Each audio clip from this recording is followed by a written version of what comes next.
Bombas makes the most comfortable socks, underwear, and T-shirts. Warning, Bombas are so absurdly comfortable you may throw out all your other clothes. Sorry, do we legally have to say that? No, this is just how I talk, and I really love my Bombas. They do feel that good. And they do good, too. One item purchased equals one item donated. To feel good and do good, go to bombas.com/ACAST and use code ACAST for 20% off your first purchase. That's BOMBAS.com/ACAST and use code ACAST at checkout. You're ready for a comeback. And with Purdue Global, you can do more than take classes. You can take charge of your story, of your career, of your life.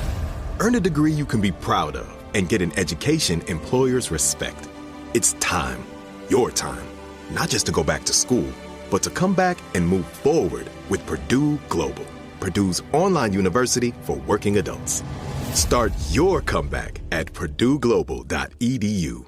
Hey there. Looking to level up your shopping experience? Let me introduce you to Amazon Live. If you haven't heard, it's a shoppable video experience where influencers and creators showcase the latest must-haves all while you shop in real time. And for those who love some celeb gossip, reality stars like Kyle Richards, Lala Kent, and friend of the pod, Paige DeSorbo. On her new show, In Bed with Paige DeSorbo, Paige invites top-tier guests to cozy up in her fluffy bed where they spill secrets, share nighttime routines, and even whip up midnight snacks. Stream and shop new episodes of her series In Bed with Paige DeSorbo every Tuesday at 7 p.m. ET by going to amazon.com/live/Paige_DeSorbo. Or you can watch Amazon Live's new live TV channel on Freevee or Prime Video under the DIY section and shop along on your phone. Surviving Sister Wives contains adult content that may not be suitable for Latter-day Saints or sinners. Listener discretion is advised.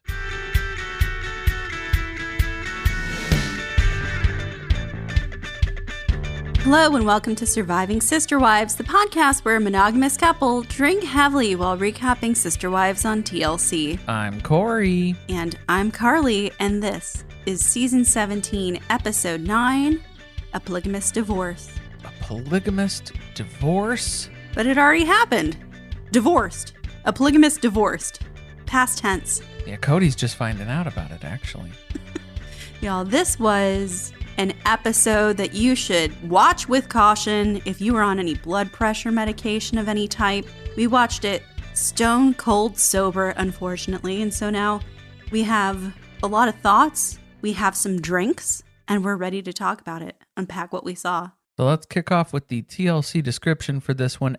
After dropping off Isabel in North Carolina, Christine tells her emotional sister wives that her house is under contract and she's moving to Utah in a week. Then Kody reveals that he no longer considers himself married to Meri. We needed more of the end of that description there. I want to know more about him not being married to Meri. I want Meri to know. Well, I don't think it was a reveal in this episode. I don't think it's fair to call it a reveal. I think we've all known that for quite some time. Maybe Meri doesn't know it yet, but he didn't really reveal it directly to her.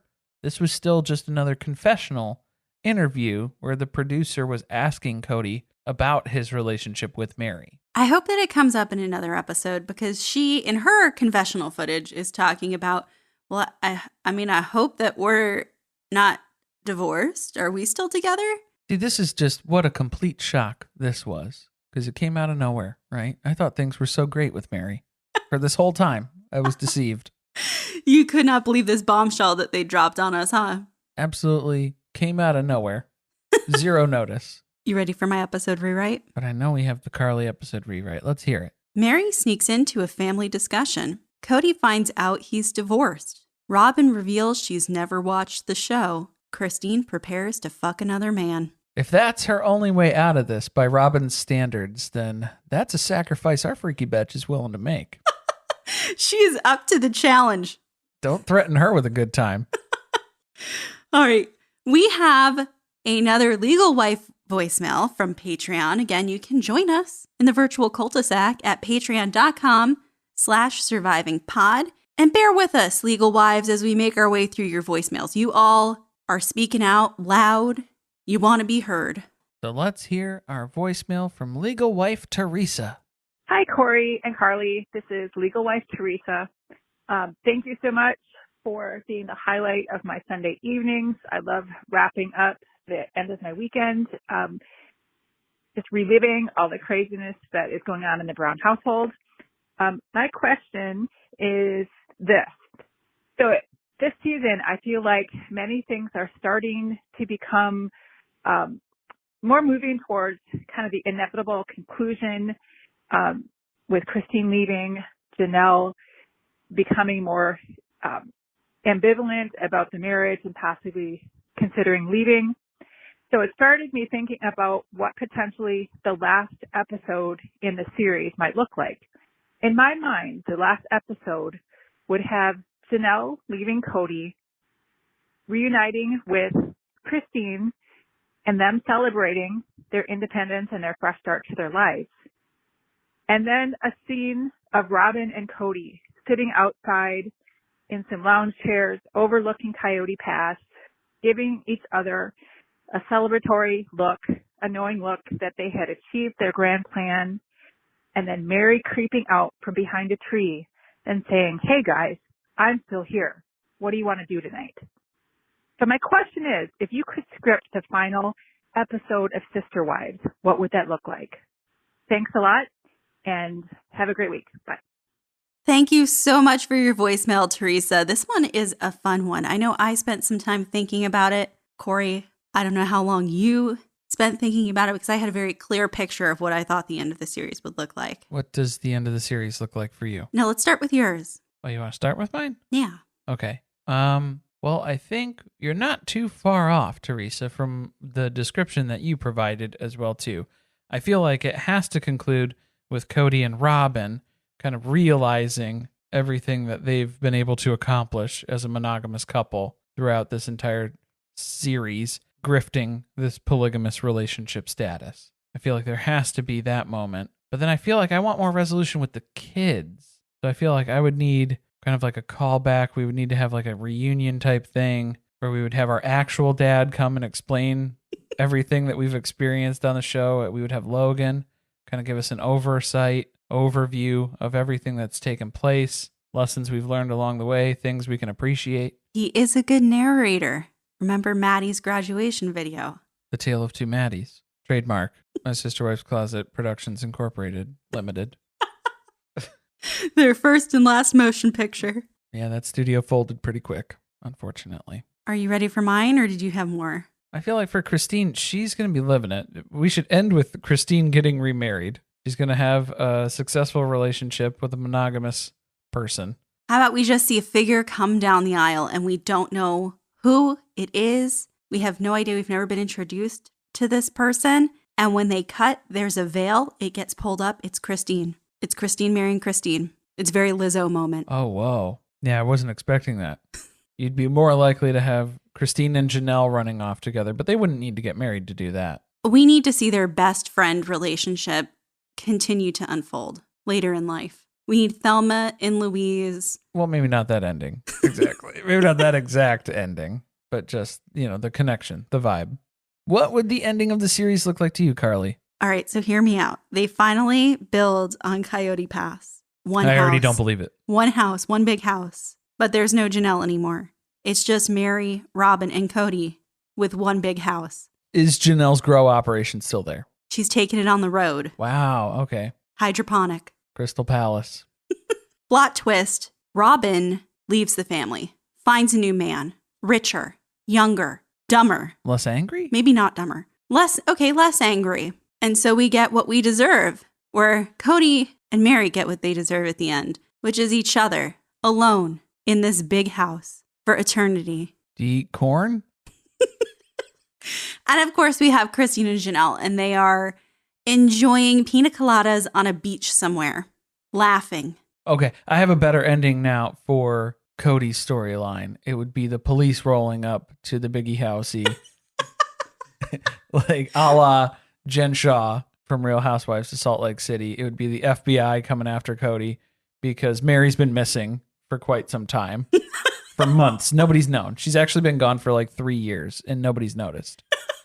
But the FBI noticed. And so they're coming to take him away. I thought you were going to say the state of Arizona opens an investigation against the Brown family. Oh, no. And we're just right back at the beginning. No, it would be they're searching for Meri's killer. And so they're starting with the murder tarp. They've come to collect that for evidence.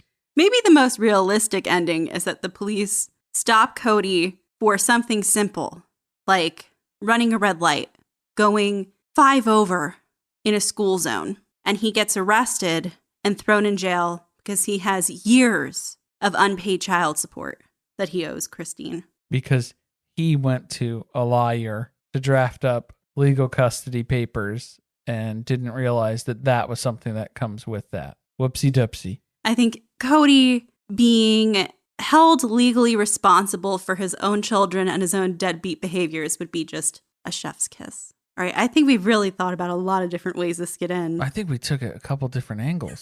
There are a couple layers there. There's some emotional moments. Let us know what you thought. If you have other alternate theories for the ending of the series, how do you think this story is going to culminate? How do you think this is all going to play out? How many seasons do you think it's going to take? We are nowhere near the end of this show. I don't think so. There's no way. They will not stop beating this dead horse. Speaking of, should we get this pony in the water? Because it's alive and well. Oh, I saw what you did there. That was pretty good. It's almost like we're a professional podcast. It's almost like we're 160 episodes in, huh? Wow. Okay, good. This is good. Let's kick things off with a road trip. Except we only get pictures from the road trip. For the most part, there was a little bit of self-shot footage one day in the hotel. Christine was like, oh, fuck, I forgot to film some stuff. Let's do it right now. Oh, but that was cute with all 3 of them piled up in the bed. It was, but I'm at a point in my life where I can't imagine 3 people fitting into a bed. Maybe that's why Christine sold the bedspread. I don't know. The bed set.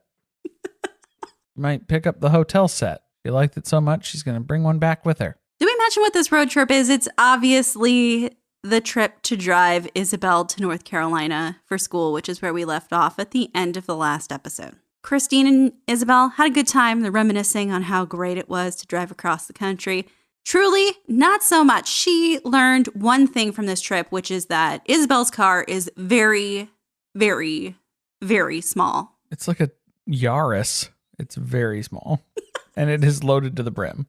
But thankfully, they weren't bringing any furniture. Christine made sure to sell all that off ahead of time. We're not bringing any of that. We don't have room for it anyway. But then we get the callbacks again. The reasoning for it is we're trying to get a better representation of successful relationships, parental relationships. We need Truly and Isabel to experience these things before they get too old, before childhood is completely over. So Isabel's moving to North Carolina to witness Maddie and Caleb's perfect marriage.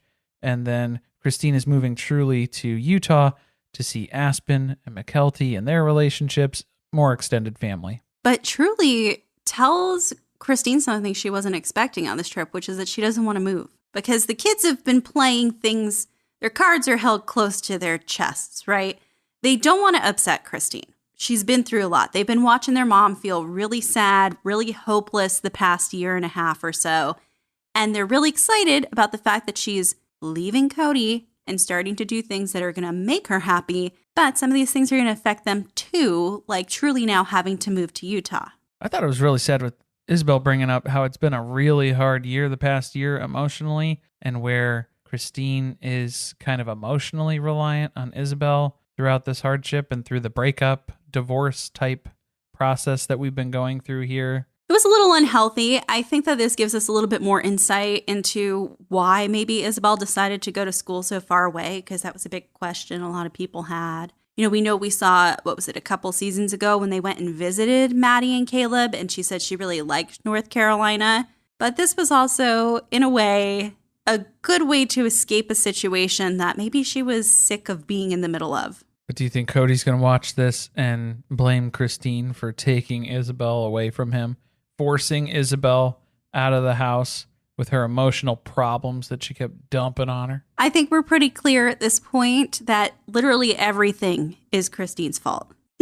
That's true. And we'll get to that more in this episode because Kody starts really trying to lay out a story for us that did not occur. They get to Maddie and Caleb's house, and we have a surprise here. Hunter has traveled down to North Carolina to spend some time with them as well. So I think that maybe we should upgrade Hunter in the Brown family hierarchy to dad number 2. Logan, of course, will always be remembered as dad number one. But I have to say, Hunter has showed up for more things in Isabel's life in the past 2 years than Kody has. That is true. We're not keeping score or anything, but we kind of are. So that's what's going on with Christine and her kiddos. Meanwhile, back in Utah and Parowan, we have Meri and her best gal pal, Jen. As soon as I saw Jen appear on the screen, I just sighed because I knew what we were in for, which is Friday with Friends, but on Sister Wives. So anyone who's not familiar with Friday with Friends, it's this thing that Meri does on Instagram Live with her best friend, Jen, pretty much every week, where they get online, they do not address any Sister Wives related questions, which takes pretty much all the fun out of it, and they just ramble about random shit and laugh as though they've had about 4 glasses of wine. Mostly it's just them talking about like whatever self-help book they're reading currently, but like pseudo self-help that's kind of culty as well.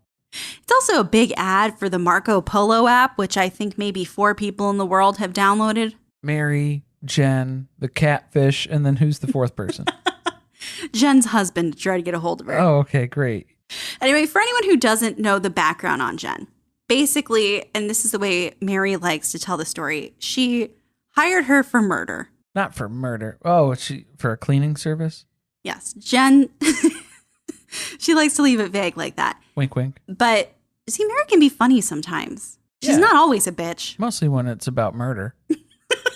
Mostly when death is on the line. Jen used to have some type of extermination company, and they met back in Vegas, and they became best friends. So that's where Jen came from. She's the Dale Gribble to Mary's Hank Hill.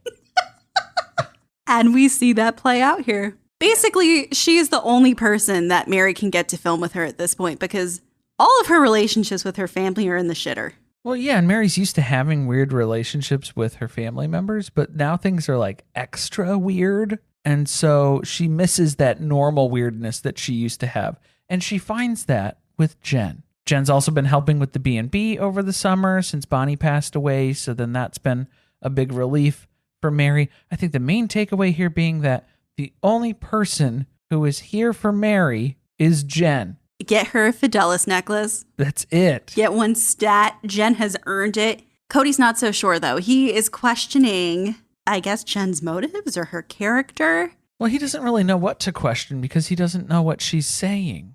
He doesn't know what her stance is on things. But he knows, yeah, Meri needs a friend outside the family because she doesn't have any friends in this family. The thing that made me laugh about that was what could he be upset about? What advice is it that he doesn't like? Does he think that Jen is telling her to stick around? I think he's upset that Jen helped out with the B&B, which then killed his plan of forcing Meri to move there and run it full time. Good call. Good point. I think that's what he's upset about here, but he can't say that. He really needed everyone to fail to step up to help Meri so that she would be the only one who could run the B&B. Oh, and she was so close, too, because Meri was in need, and none of her sister wives were able to support her in this endeavor, but Jen was. It didn't matter that there was COVID or distance because Jen was actually up in like northern Oregon at the time when Meri called her and needed help. None of that mattered. Only Meri mattered, and it's nice to feel like that. When she said that, I was a little ticked off that the editing implied that it was a failure of her sister wives rather than a failure of Kody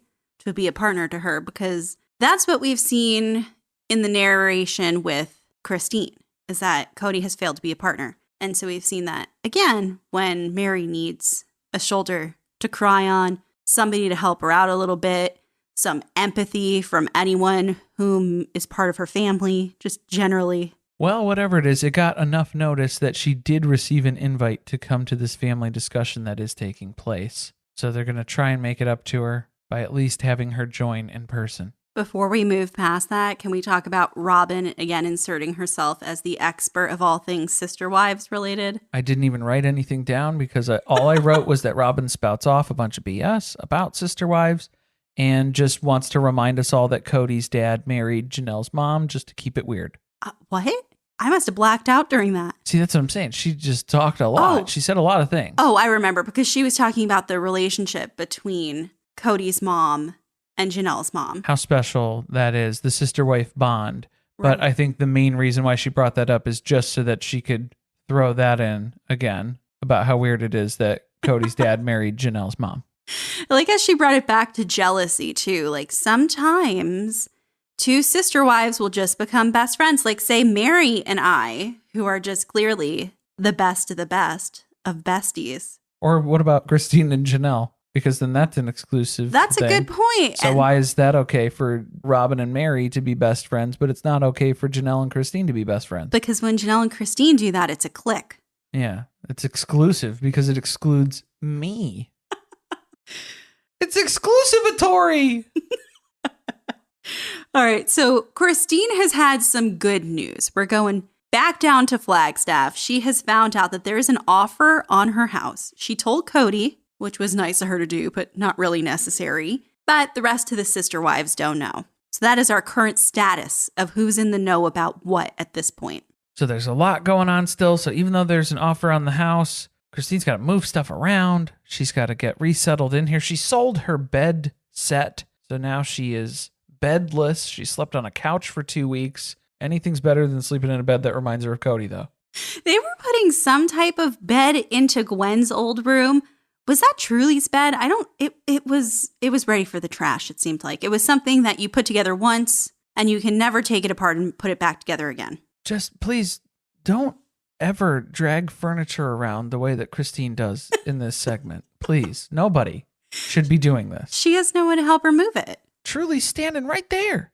Are you going to make an 11-year-old child drag furniture around the house with you all day? She helped with the bed to an extent. So with the little cabinet or like the little cupboard thing that's their little bookshelfy The cubbies. that Christine keeps just pushing with her leg, dragging it across the carpet. Please don't do that. It's literally Grab how I corners. would move No, furniture. grab corners. Oh my God. It's just shitty particle board on the bottom of that thing. It's just going to peel off. She has to get the carpet sliders. Get the sliders. Get something. Don't you guys have a lot of moving supplies? We ask this every time they move. And the answer apparently is always no. We just have a lot of Kody's moving gloves, which apparently live in a box out in Christine's garage. She could have used a pair of those.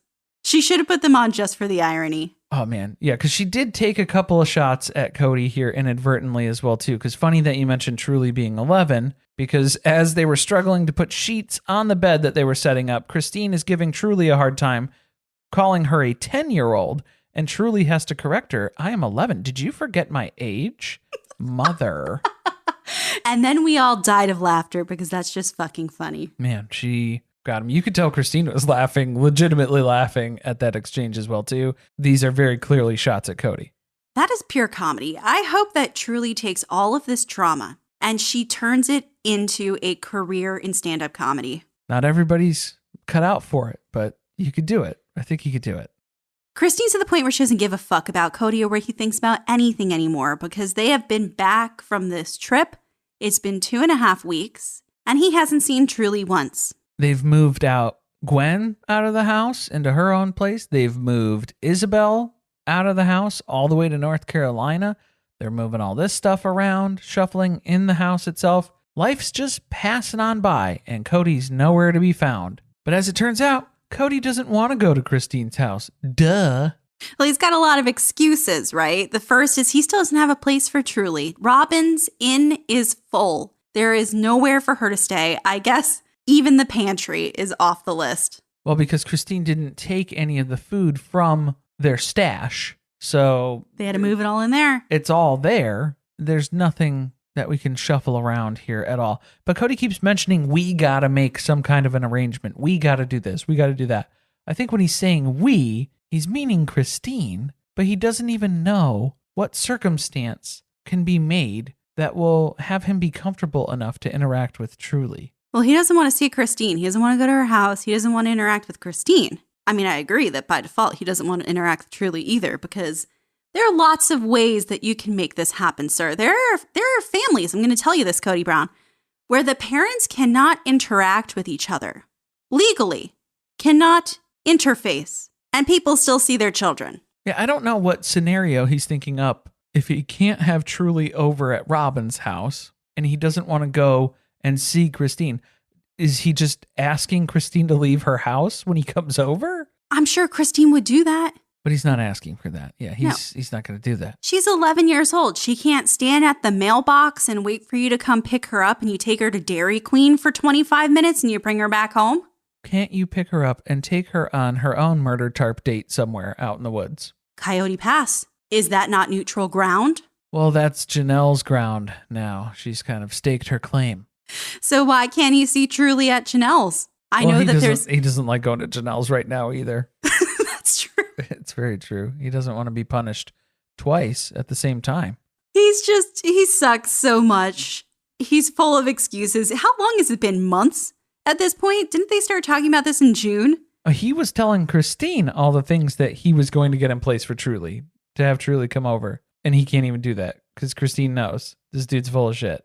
He's going to say all this stuff to get me worked up to try and have me combat it. And it's like, oh, good. Okay, great. I would love to see when that happens. I'm also annoyed because I hate Robyn in this episode with a fiery passion more than I ever have before in my life. But thinking about relating it back to this, Robyn has not been able to solve this problem either. I understand Kody's inaction because he just can't get his life together to address literally anything that has to do with anyone other than Robyn and her nuclear family that they live with together. So maybe that's what he meant by we. He meant me and Robyn need to figure something out. And if you're having Robyn be the brainchild to an operation, it's going to take time.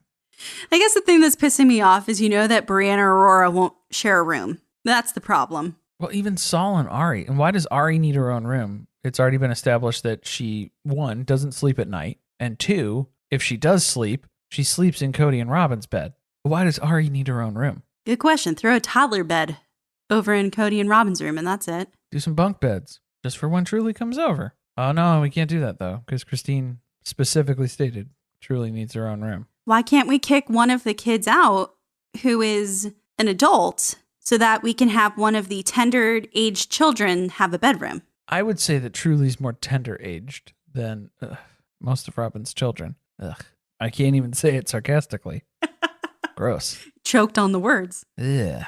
Luckily, we're not going to have to talk about this for too much longer because Christine's real estate agent, Terry, heads over and we find out a little tidbit about Terry, which is that she was friends with Janelle first. A little friend of a friend. We got a referral going on here. And Terry's got more good news because his house had an offer on it when we last talked, but now we have a contract. It's under contract. And then we start reflecting about very big, serious topics like family and scenery. Terry's trying to make conversation for the camera, which was very weird because she knows a good amount about their family, but not exactly what's been going on. She hasn't been watching the show. No, she doesn't watch. She's like, well, she watches enough to know not to include Meri in this next sentence.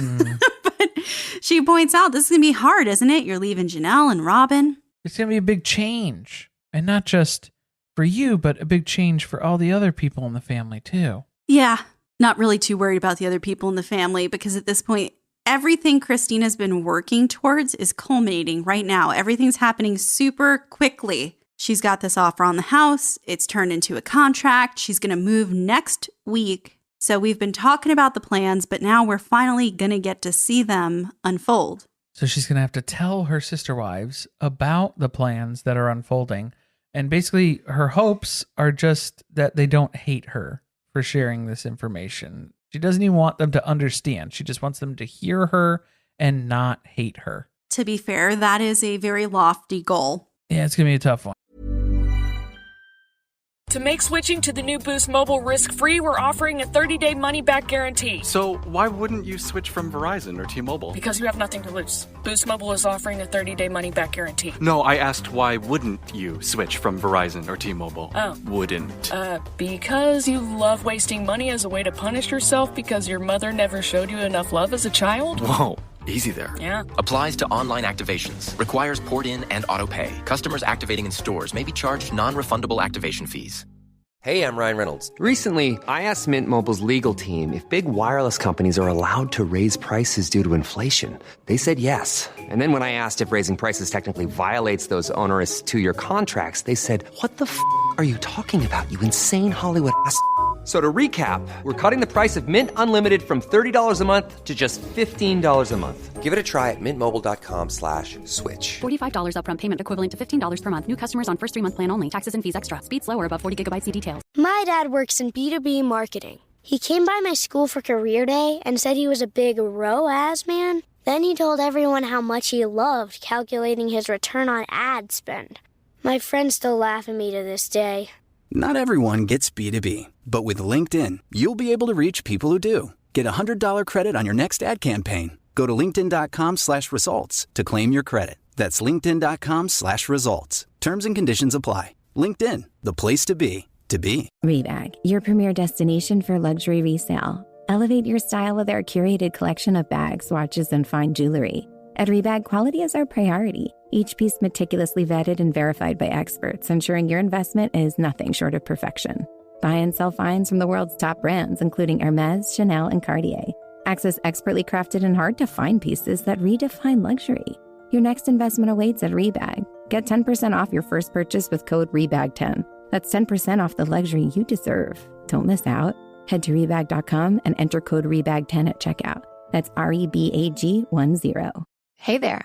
Looking to level up your shopping experience? Let me introduce you to Amazon Live. If you haven't heard, it's a shoppable video experience where influencers and creators showcase the latest must-haves all while you shop in real time. And for those who love some celeb gossip, reality stars like Kyle Richards, Lala Kent, and friend of the pod, Paige DeSorbo. On her new show, In Bed with Paige DeSorbo, Paige invites top-tier guests to cozy up in her fluffy bed where they spill secrets, share nighttime routines, and even whip up midnight snacks. Stream and shop new episodes of her series In Bed with Paige DeSorbo every Tuesday at 7 p.m. ET by going to amazon.com/live/Paige_DeSorbo.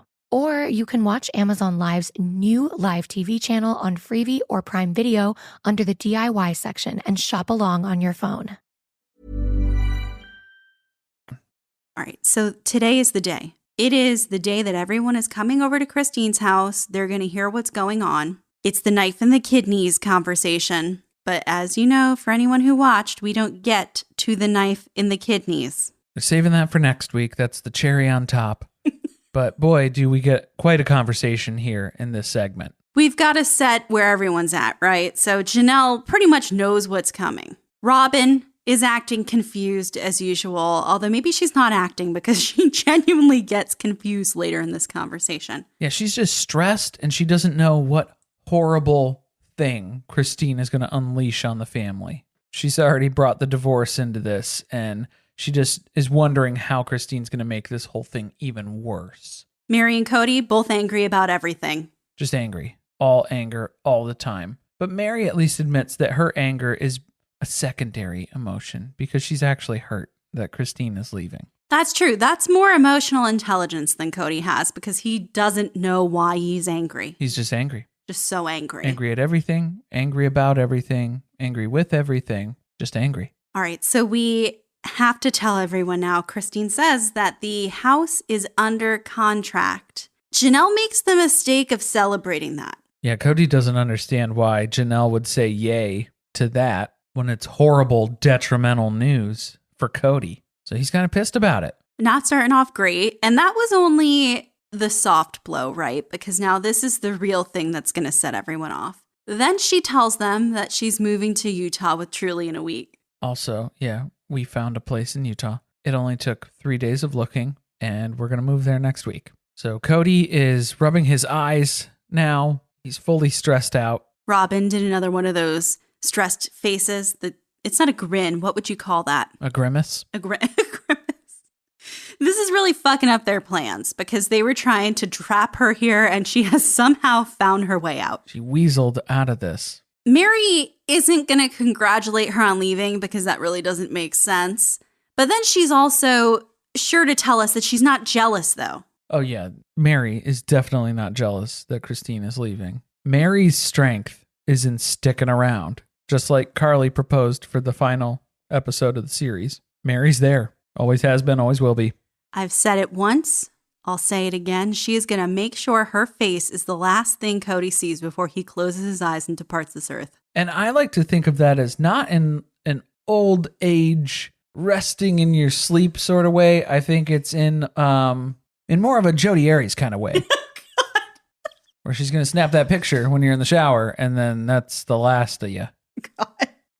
Someone makes the mistake of asking how Truly's taking things, and Kody, for the first time, speaks up in the conversation because he was shocked. Truly, it turns out, took the divorce news very well. She was over it very quickly, and she was more devastated by the fact that they had to move, which really pissed him off. Yeah, he's kind of bummed that he ends up being the secondary upset point because Truly's just more upset that they're moving away from Flagstaff into Utah. So he doesn't get to be the source of the heartbreak here, that she's so devastated that she's moving away from Dad. So Kody then suspects Christine must have said something to make Truly be okay with the divorce. Right. It can't have anything to do with the fact that she pretty much hasn't seen her father for a year and a half at this point, and that he doesn't remember how old she is, or even try to spend any time with her when he can. Because then he takes his moment to ask, what kid is okay, just okay with their parents getting divorced? And it's like, well, most of the time, divorce usually changes the dynamic between a child and a parent. But in this case, it did not,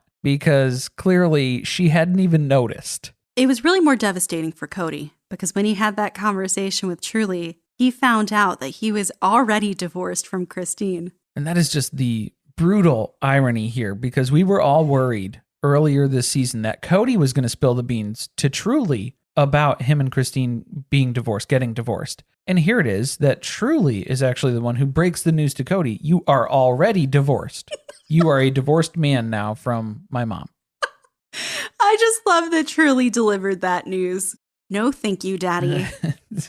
I guess I can kind of see where his confusion would be because, to be honest, to be fair, they hadn't really met an agreement or anything at that point. I think it was because they had taken so much time explaining the fact that Christine was leaving. That took like 3 conversations, so they didn't really get to work out any of the other details. Well, there's nothing to work out, though. That's the point that Christine was making. They're not legally married, so they don't have to have a legal divorce. So what next step is there? I guess some sort of finality, because he was just trying to... This is what he was hanging on to, was because it was like this non-existent thing without having an actual process either. The way Kody's interpreting it, because he's clinging to this, is that it's never going to be official, the divorce itself. Whereas Christine is like, there's nothing official tying this together. So it is. The divorce is already in effect. Well, luckily, we have Robyn here to explain exactly how this is supposed to work. Oh boy, yeah, she gets to chime in on a couple of different topics here. Divorce, as it turns out, in their religion, actually has quite a bit of paperwork involved in it, even though nobody in this family is involved in their religion anymore, maybe except for Robyn. So I guess she is the only person to be the authority figure to tell us what the status is and what processes you have to go through here. But you have to get the paperwork, you get approval, and then you gotta prove that the marriage is broken, okay? Again, was this family not excommunicated from their church a decade ago? Literally excommunicated from the church. So does their faith even recognize their marriages anymore if they were excommunicated? Well, and here's the thing. Christine openly says that she is not a part of their religion anymore. So she's not a part of the religion, so you can fuck off with that shit. It doesn't apply. She also made a comment that made it sound like Kody also does not believe in their faith anymore, which he said a couple seasons ago, didn't he? Well, yeah, and he's outright dismissed polygamy in general as well, too. Back in season, 15? I think he was having a mid-season meltdown. That might have been 14. It's been going on for a while. So what the fuck is she talking about?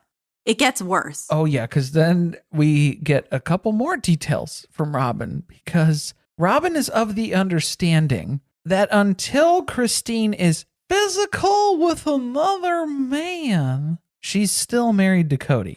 What was that? What is that?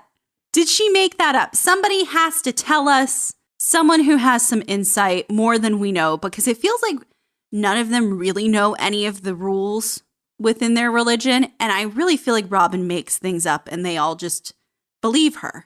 Well, and there were some theories in the Discord this week as well, too, that we were chatting about that some people had mentioned too.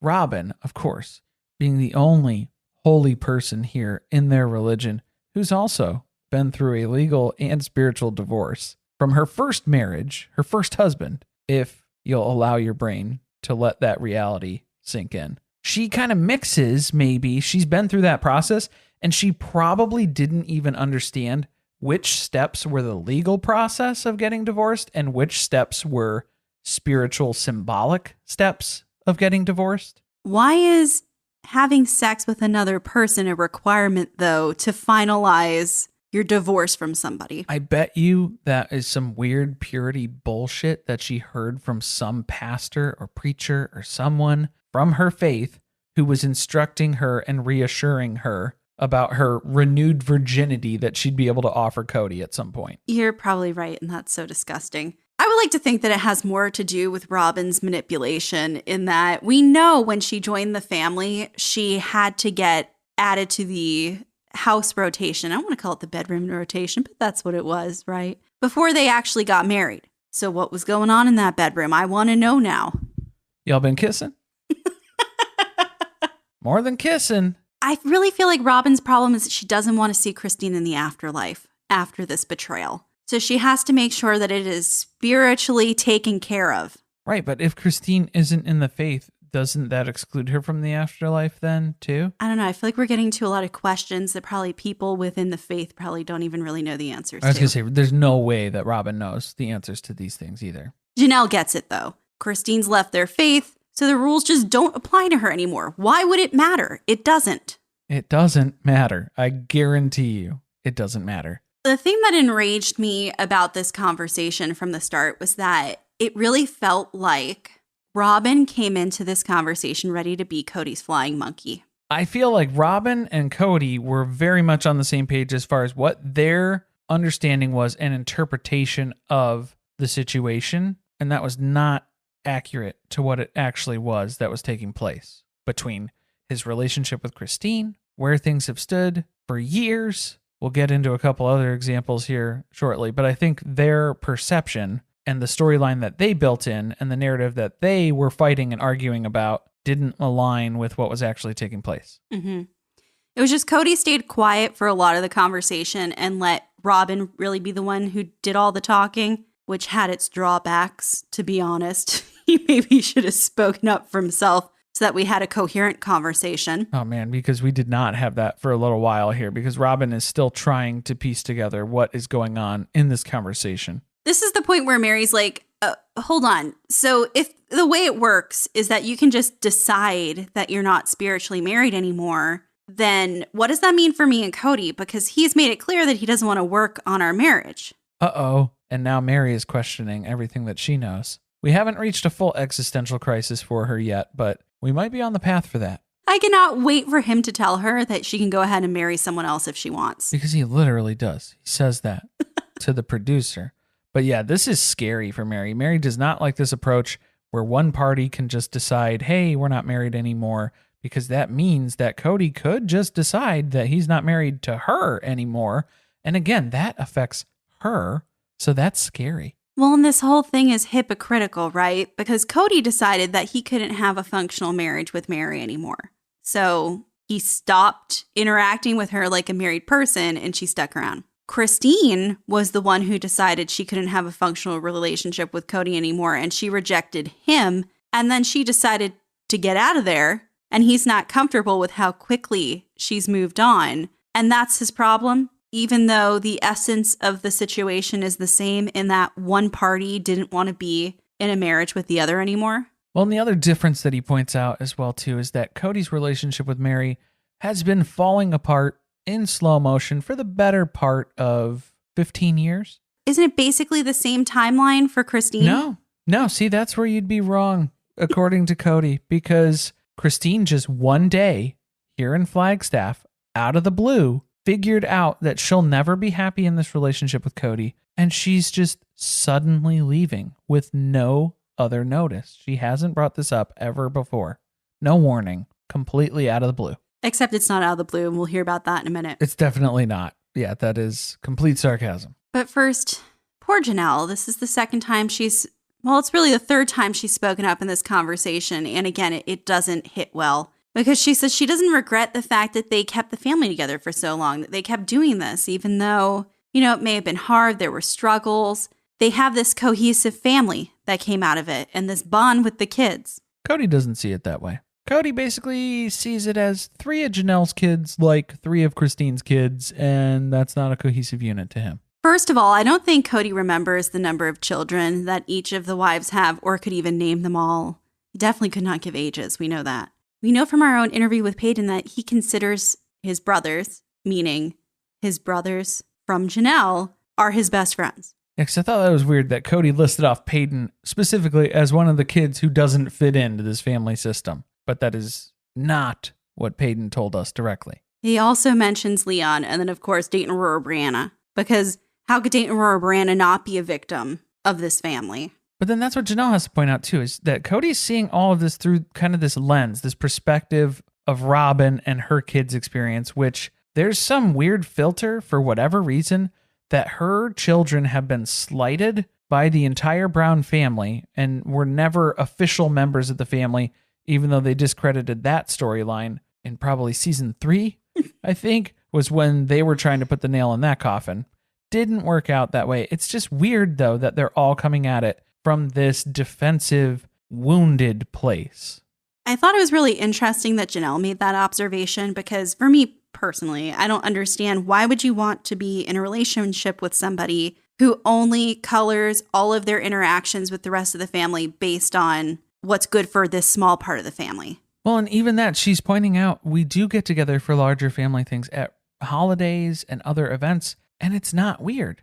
So I don't know what this is. Like, yes, we can't all spend every moment of every day together, but that doesn't mean that there aren't these bonds or that you don't have a basis of a relationship there. Kody tells us a little bit what he means, and he explains that there's just this constant connection with Robyn and her kids because they communicate with him, they involve him. They validate him is what he means, actually. But he's always with them. That's why he's getting that experience. Right. If you don't ever leave those people, yes, you're going to be getting that from them all the time. He doesn't make an effort with his kids, the other ones, aside from Robyn's kids. That's the problem, right?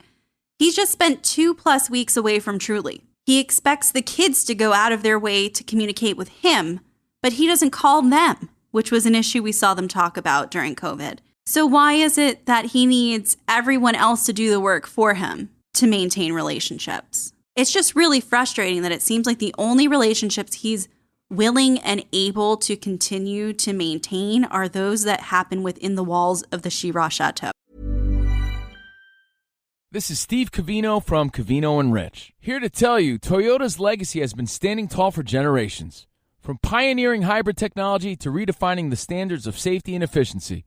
With each innovation, a commitment to progress. And with a legendary lineup of in-stock trucks, including the ultra-rugged new Tacoma and heavy-duty half-ton Tundra, you can experience the legacy of Toyota for yourself. Visit buyatoyota.com, the official website for deals, to find out more. Toyota, let's go places.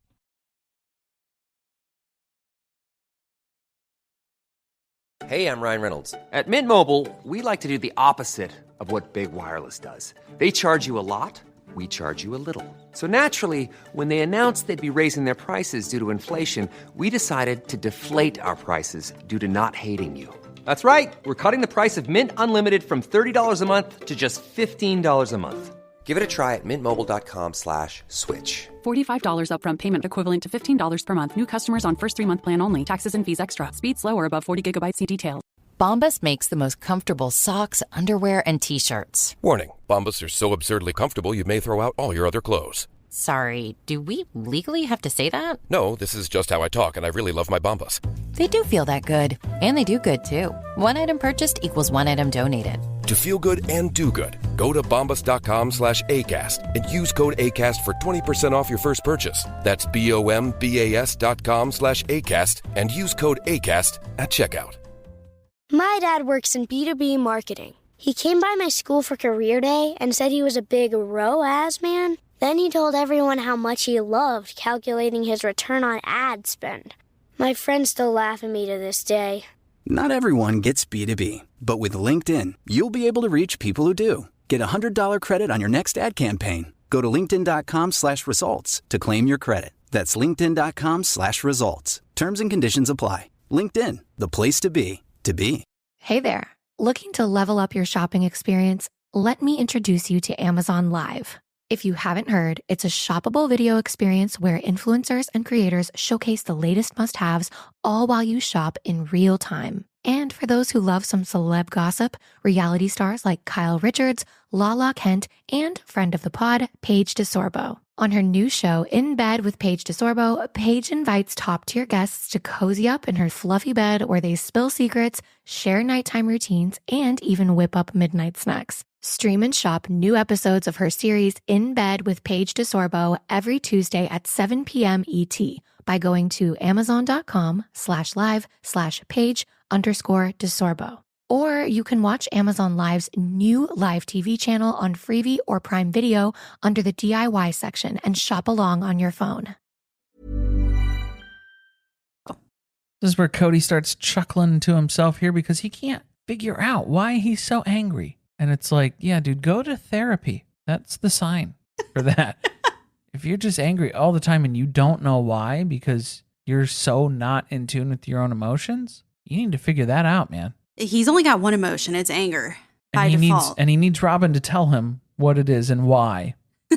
What are the emotions that I'm having and why? Now he thinks that he's going to start, I don't know, catching Christine in something because he tells her, you know, I had to find out that you wanted to leave from Maddie. A long time ago. You were telling Maddie a long time ago about this, about leaving, because he's heard it through the rumor mill that he's not a fan of, that he has talked down about so much. But he did hear this, and Christine has to explain to him, yes, if you're hearing things through the grapevine, you need to go to the source because there's a whole other conversation and additional context that you're not getting as part of that little tidbit of information. Her neck is so red at this point in the conversation. She's getting angry now in response to the things that are being put out there because she was just trying to have a normal conversation like, hey guys, there's an offer on the house. It's been accepted. We're under contract. I'm moving in a week. Can you please leave? And now we're starting to debate things that she doesn't really want to get into. And she's not looking to throw kids under the bus like Kody just did, where he just mentioned Maddie's name. And that kind of pisses him off because he wanted her to start telling him who said what to her, because she tells him that, well, you know, the other side of the story is that I had kids coming to me asking, why do you stay? Why are you still there? Why don't you leave Dad? Because clearly Kody hasn't watched the show. You could have heard it directly from Christine on the show about 10 years ago. The thing that pissed me off about that, too, was that Meri again sat there and said nothing in the corner, just observing the conversation. When you know that people ask Meri on a regular basis, and I have to believe that some of the kids have asked her that too. We know that strangers ask her on a regular basis online. But why do you stay, Meri? And she said fucking nothing. And you know some of the kids have said that to her too. She talked about it 2 episodes ago. She had a whole post about it on Instagram. Kody doesn't think that's true though, because he is just such a great dad that this must have been another thing that Christine manipulated by telling the kids that she was in a loveless marriage. And that would be the only thing that would ever make them ask her why she would stay. Yeah, his kids would not be telling Christine to leave unless she were saying these horrible things about the marriage that she's in. So it's Christine's fault. She's turned these kids against me. So she's just trying to shut down this conversation, right? Look, the moral of the story is that the kids saw this for a long time. I've been unhappy for a long time. Well, this is where Robyn steps in.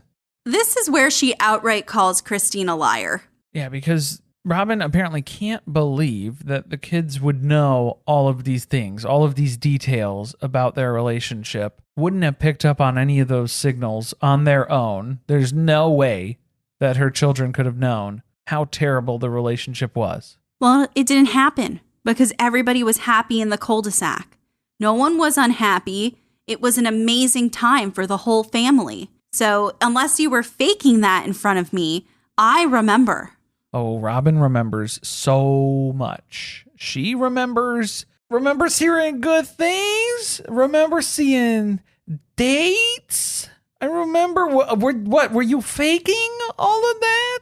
Like, bitch, do you watch this show? Someone get Robyn a Discovery Plus login because You can go back and watch the footage. Nobody was having a great time in the cul-de-sac. Robyn was seriously trying to pitch the idea that everything was good for everybody in the cul-de-sac, completely disregarding how much Christine struggled, so much, the multiple bouts of couples therapy, the line of questioning that went along with allowing Kody to install wrestling mats in Christine's garage for increased amounts of visitation, the cardboard boat fight that they had, the cardboard regatta, the many RV fights that they had. So many of those.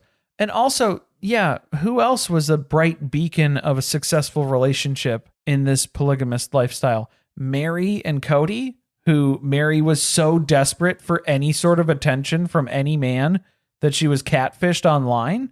That was such a great time in our lives, and your relationship was never better with Kody in that time. Remember when Janelle had an existential crisis over Robyn becoming the legal wife and worrying that maybe Kody might start to favor her and her children? And we had to brush that aside. No.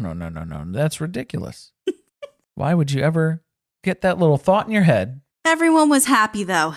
And I don't even understand how we got here to the point that we're talking about other people's relationships. You can see everyone else starting to look a little bit confused as well in the conversation, but they're just letting Robyn and Christine go at it at this point.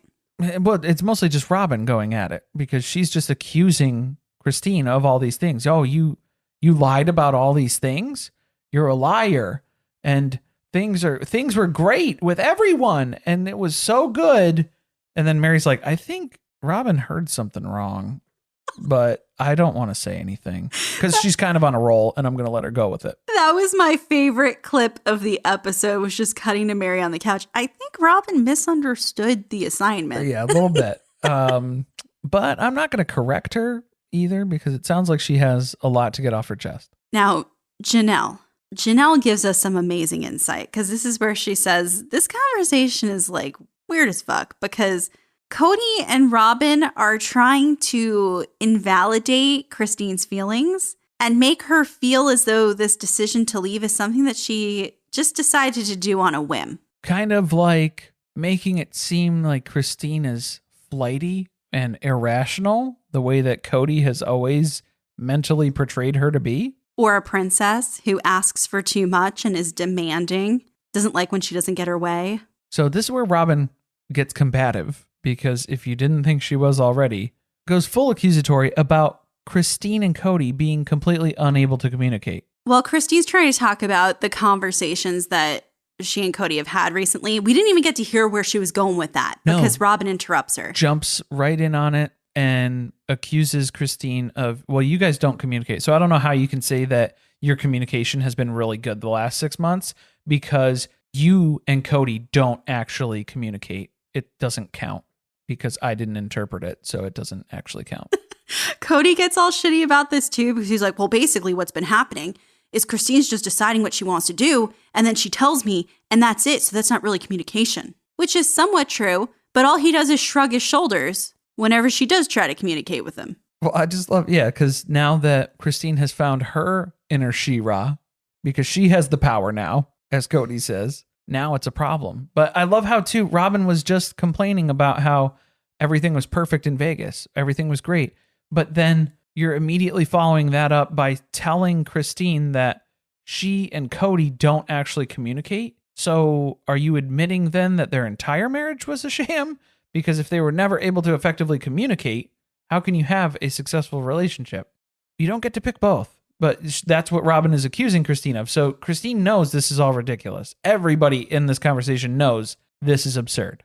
It's very apparent, too, that Christine must have seen a therapist. I really think they had a lot of conversations about Kody being a narcissist or something, or the toxicity of the way this family communicates with one another. Because when Kody disagreed with her about the level of communication, she just said, oh. Leave it be. That's what she, a lot of reactions that don't warrant a response from a person, trying to shut down any potential comeback or way that it could turn in and spiral to another fight. Right, but Robyn keeps ratcheting this up as the conversation keeps going, because now Robyn is getting pissed that she thinks that Christine said that the only relationship that was good when they were in Vegas was between Robyn and Kody, because that's what Robyn heard somewhere. Everyone else is like, what? Huh? She never said those words. Because everybody looks at her like she's fucking crazy because nobody came close to saying that. That is not what Christine said. And nobody knows where those words came from that Robyn is interpreting because it's all in Robyn's head. Right. And this is not the first time that this has happened. Let's harken back to the Olive Garden therapy session that they had, the intervention back in, what was that, season 15? That Janelle called them all to talk about the lack of the family getting together and the way that the dynamic had changed. And when Janelle was the one who actually brought up that it had gone all the way back to Vegas, that's when things started to really fall apart. That's when Robyn started to cry about how we got to talk about the pink elephant in the room, which is that they think that Robyn's the one who ruined the family. So whenever they talk about Vegas not being great, Robyn interprets it as her being the one who destroyed the family. And that's why she's so defensive. But I can't imagine how annoying it must be to try to have a conversation and keep Robyn in the loop while you're trying to sort out all these complicated relationships between all these adults. I thought Robyn was supposed to be a great communicator. Wasn't that in her Pinterest bio? It was. I'm pretty sure. Janelle is literally rolling her eyes while Robyn is talking because she's bringing up Janelle and Kody's relationship. And Janelle's like, look, I do not want to be part of this, especially if it's in backing Robyn and Kody up in this conversation because she's here to support Christine. Well, because again, I love how Robyn's talking out of both sides of her mouth here because she's telling Christine, that's fine if you want to say that you and Kody tried with your relationship, but that's not indicative of everybody else's relationship. So don't bring everybody else's relationships into it. But remember back in Vegas, Janelle and Kody had a good relationship. It's like, you're bringing it up. You're pulling other people's relationships into this. You're telling Christine she's not allowed to do that. And then you're proceeding to do that. I could not handle being part of this conversation. Man, because then, Robyn has to come up with it. I don't know. I guess I got confused. I don't know how I got that out of what she said. She also doesn't apologize, though. No. For jumping down her throat. No. All of the accusatory things because she gets so defensive about it and she's just in her own head. She's not even listening to what's going on. She's internalizing all this stuff and getting combative and defensive. So now that Kody is all riled up, he finally speaks again. He's been really thinking about what's the next thing they're going to go to in this conversation because Robyn has thrown out the whole lack of communication, the fact that Vegas was great for everyone and Christine's a liar. So now he goes to something even bigger and grander. Well, we have to shift gears because we've established that the basis that we were going to try and attack Christine on, that was not proper ground. We do not have permission to engage effectively on those grounds because Robyn fucked that up. So now we have to find something else to attack Christine on. So now he's getting up on his pulpit, the man who doesn't believe in his faith anymore. And the defrocked Kody Brown, as he is self-proclaimed to be. The failed priest. Oh, he is a motherfrocker, for sure. And he talks about how they spent the last 12 years working to convince the public that their lifestyle is legitimate. And it's as though what Christine is doing by leaving the family is delegitimizing everything, Kody's life work. I think that his failures as a husband and father that have been extensively documented on reality TV, that should be the bigger testament to his failures. We've been watching this show for 12 years, not because we want to see you succeed, but because we've been watching you slowly fail. We've been watching the car crash for a long time. Just like with you and Meri's relationship. It's kind of like that. And again, the past 2 seasons, he's been bitching about how he didn't want to be an advocate for polygamy anymore. But now we've got to throw it in Christine's face that she's the one who's fucking this up for them. That now, why did they even make this show for all these years? Because she's the one who's ruining it. But Christine knew that this was going to be part of it. Facing the public as part of leaving Kody Brown, that was going to be something that she was going to have to endure as well, too. If people want to be upset about it, go for it. That's fine. But she's made her decision. She can't stay with someone who clearly has favorites and makes that abundantly known in the family. And she can't stay with somebody who keeps breaking her kids' hearts. She had to finally stand with her kids and make that decision for them as well. Saying, Janelle, are you listening? You chose the kids, you chose the dog. Let's see you choose Christine.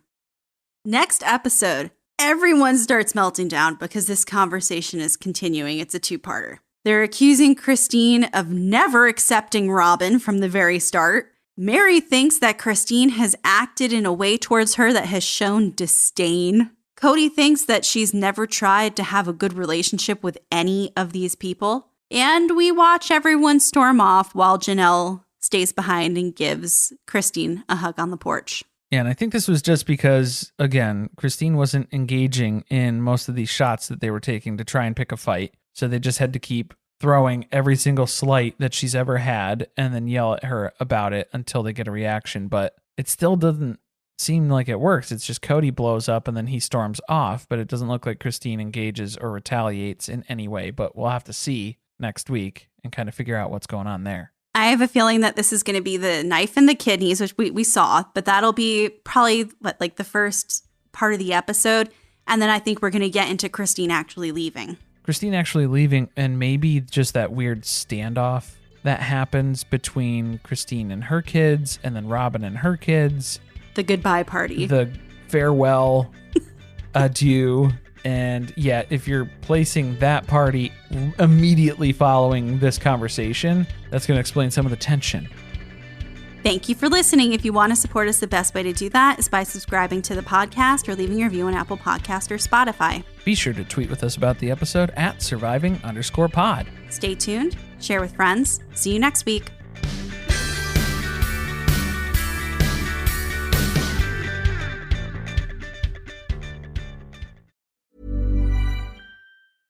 Hey there. Looking to level up your shopping experience? Let me introduce you to Amazon Live. If you haven't heard, it's a shoppable video experience where influencers and creators showcase the latest must-haves all while you shop in real time. And for those who love some celeb gossip, reality stars like Kyle Richards, Lala Kent, and friend of the pod, Paige DeSorbo. On her new show, In Bed with Paige DeSorbo, Paige invites top-tier guests to cozy up in her fluffy bed where they spill secrets, share nighttime routines, and even whip up midnight snacks. Stream and shop new episodes of her series In Bed with Paige DeSorbo every Tuesday at 7 p.m. ET by going to amazon.com/live/Paige_DeSorbo. Or you can watch Amazon Live's new live TV channel on Freevee or Prime Video under the DIY section and shop along on your phone.